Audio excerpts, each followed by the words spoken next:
आज हमारा basic versus advance sentences का पार्ट 2 है। Hi, my name is Aanchal and welcome back to Satya English classes. So let's learn. आज का हमारा फर्स्ट सेंटेंस है द टास्क इज बोरिंग। जब भी कोई एक्टिविटी या कोई काम हमें बोर लगता है, बोरिंग लगता है, मतलब बोरियत आती है, तो वहां पे बोरिंग की जगह हम बेटर वर्ड क्या यूज कर सकते हैं, आइए सीखते हैं।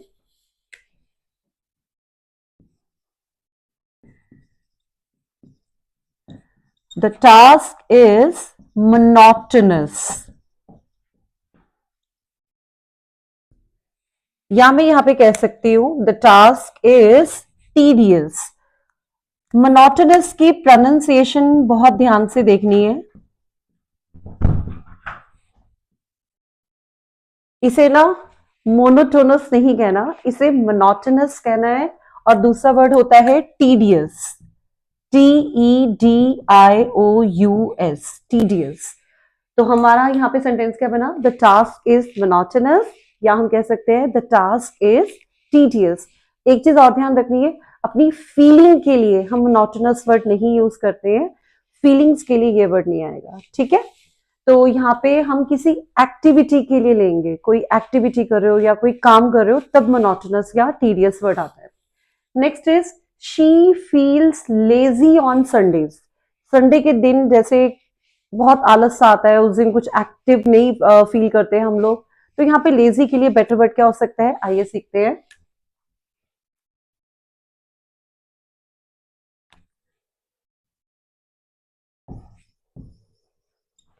She feels lethargic, LETHARGIC, lethargic, या एक और वर्ड हो सकता है sluggish on Sundays। अब हम यहां पे क्या कह सकते हैं, on Sundays। तो यहां पे हमारे पास दो वर्ड है, लेथार्जिक और स्लगिश।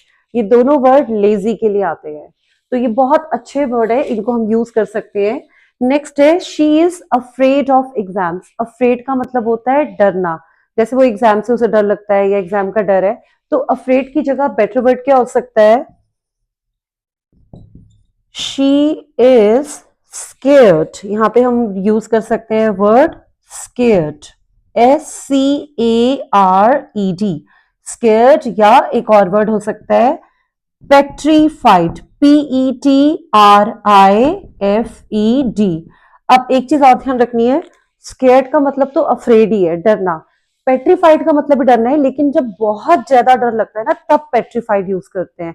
जैसे मैं कह सकती हूँ वो बहुत ज्यादा डरती है, तो शी इज पेट्रीफाइड। जब बहुत ज्यादा डर हो तब पेट्रीफाइड। देन नेक्स्ट है ही इज एंग्री, वो नाराज है। अब नाराज के लिए हम बहुत कॉमन सा ये बेसिक वर्ड यूज कर लेते हैं, एंग्री।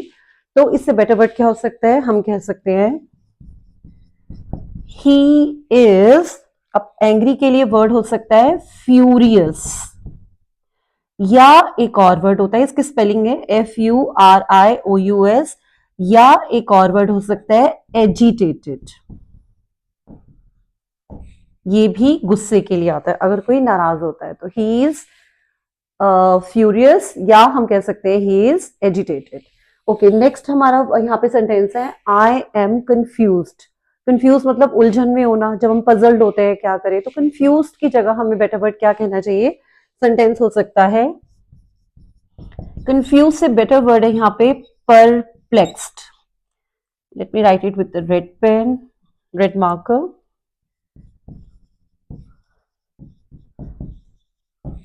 इसके स्पेलिंग होंगे PERPLEXED, परप्लेक्स्ड, या एक और वर्ड हो सकता है baffled, BAFFLED।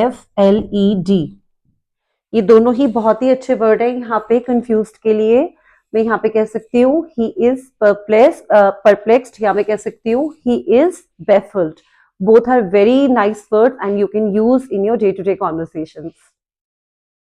Let's continue with further sentences. Our next sentence is I am listening. Listening का मतलब होता है सुनना, जब हम किसी को बहुत ध्यान से सुनते हैं। अगर आपकी ये टीचर्स भी यूज कर सकते हैं, या आप घर पे जब किसी को बहुत ध्यान से सुनते हो, कोई आपको अपनी बात बताता है, तो आप कह सकते हो आई एम लिसनिंग की जगह आई एम ऑल ईयर्स, ये बहुत ही प्यारा है बोलने में, आई एम ऑल ईयर्स। इससे सामने वाले को ये लगता है कि आप उसकी बात बहुत ध्यान से सुन रहे हो, और इसका मतलब भी यही होता है कि किसी की बात को बहुत ध्यान से सुनना, अटेंटिवली, आपका फोकस सिर्फ उन्हीं की हो रहा है, कहीं और नहीं है। तो आई एम ऑल ईयर्स, आप अपनी बात बताइए, ठीक है, इसका मतलब ये है। द नेक्स्ट है I am sorry. I am sorry हम बहुत कॉमनली बोलते हैं और इसका हमें पता भी है, हमें क्या कहना चाहिए, आई अपोलोजाइज, आई अपोलोजाइज। माफी मांगने के लिए हम अपोलोजाइज वर्ड का यूज करते हैं। Then next is he is cruel, वो निर्दयी है। निर्दयी के लिए हम यहाँ पे कह सकते हैं ही इज विशियस, या एक और वर्ड हो सकता है ही इज मर्सीलेस।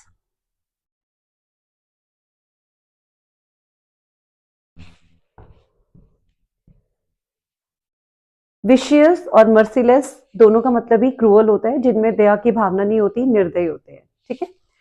मर्सी का मतलब दया होता है, मर्सीलेस जिनमें दया की भावना नहीं होती, निर्दयी होते हैं। नेक्स्ट इज यहाँ पे द किचन लुक्स नीट। हम बहुत नॉर्मली कहते हैं कि आपकी किचन बहुत नीट एंड क्लीन है, नीट लग रही है। तो नीट से बेटर वर्ड क्या होना चाहिए, हम यहाँ पे कह सकते हैं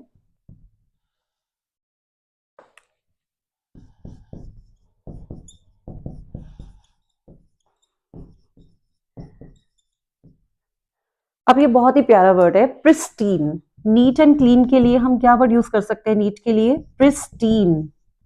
बहुत ही प्यारा वर्ड है pristine, PRISTINE, PRISTINE, pristine, neat, एकदम साफ सुथरा। नेक्स्ट यहाँ पे एक वर्ड हो सकता है प्रिस्टीन की जगह, अगर हमें कोई और वर्ड भी कहना है तो वो वर्ड हो सकता है इमैक्यूलेट, IMMACULATE, इमैक्यूलेट। इमैक्यूलेट भी नीट के लिए हो सकता है, आप कह सकते हो the kitchen looks immaculate, the kitchen looks आपका यहाँ पे प्रिस्टीन। एक और वर्ड होता है इसके लिए, अगर आप यहाँ पे कहना चाहो अनसॉइल्ड, UNSOILED, द किचन लुक्स अनसॉइल्ड। ये आप रूम के लिए, घर के लिए, किसी भी जगह के लिए कह सकते हो, दिस प्लेस लुक्स अनसॉइल्ड, ठीक है, दिस प्लेस लुक्स प्रिस्टीन या इमैक्यूलेट, ये नीट के लिए होता है। देन हमारा नेक्स्ट सेंटेंस है द फ्लोर इज डर्टी।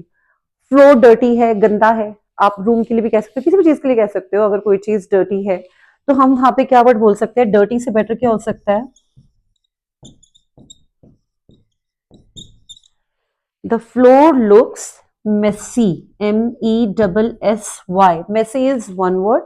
अब इसके अलावा और क्या हो सकता है मेसी की जगह, आप यहाँ पे मेसी की जगह कह सकते हो फिल्थी, FILTHY, फिल्थी, अगर डर्टी है तो। The floor is filthy, the room is filthy, this place is filthy, अगर आपको ऐसा लगता है।